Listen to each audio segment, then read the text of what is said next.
Tom Harwood, GB News. Thank you, Prime Minister.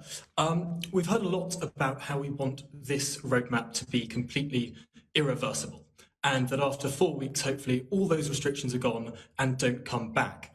But we also know that in the winter, in the late autumn, these diseases can spring up again pretty naturally. They can get pretty nasty. The Health Secretary has previously spoken about a plan for booster jabs in the autumn. And I was wondering, when are we going to get to see that plan? When can the media and the scientific community helpfully scrutinise and help out with that plan? And when will those jabs be going into people's arms in the autumn to avoid these restrictions ever coming back again? And then just one extra question to the scientists, given that we know that this sort of nasty variant is spreading much more pervasively among young people, are we considering at all opening up again that excellent Oxford AstraZeneca vaccine to the under 40s? That's an excellent question. I'll leave Chris and Patrick to deal with. But on the irreversibility of the roadmap, and you're quite right, Tom. Of course, I mean, we're seeing a surge now, as I said earlier on. We're seeing more hospitalizations. We're seeing continued deaths, although the numbers are very, very greatly reduced. And we must be realistic, as we said at the beginning of the roadmap and throughout, that people very sadly will continue to lose their lives to this disease. So we will have a booster program for vaccines, and we'll be sending that out very soon. And you can expect the Health Secretary to set out how and when we'll be doing that, and which groups will be coming forward first. And we'll obviously the JCVI will be studying that and producing a timetable.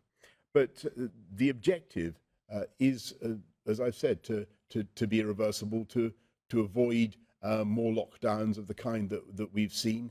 And as things stand, I can't see a reason to do that. Though there will, as everybody has said, be further surges of the disease.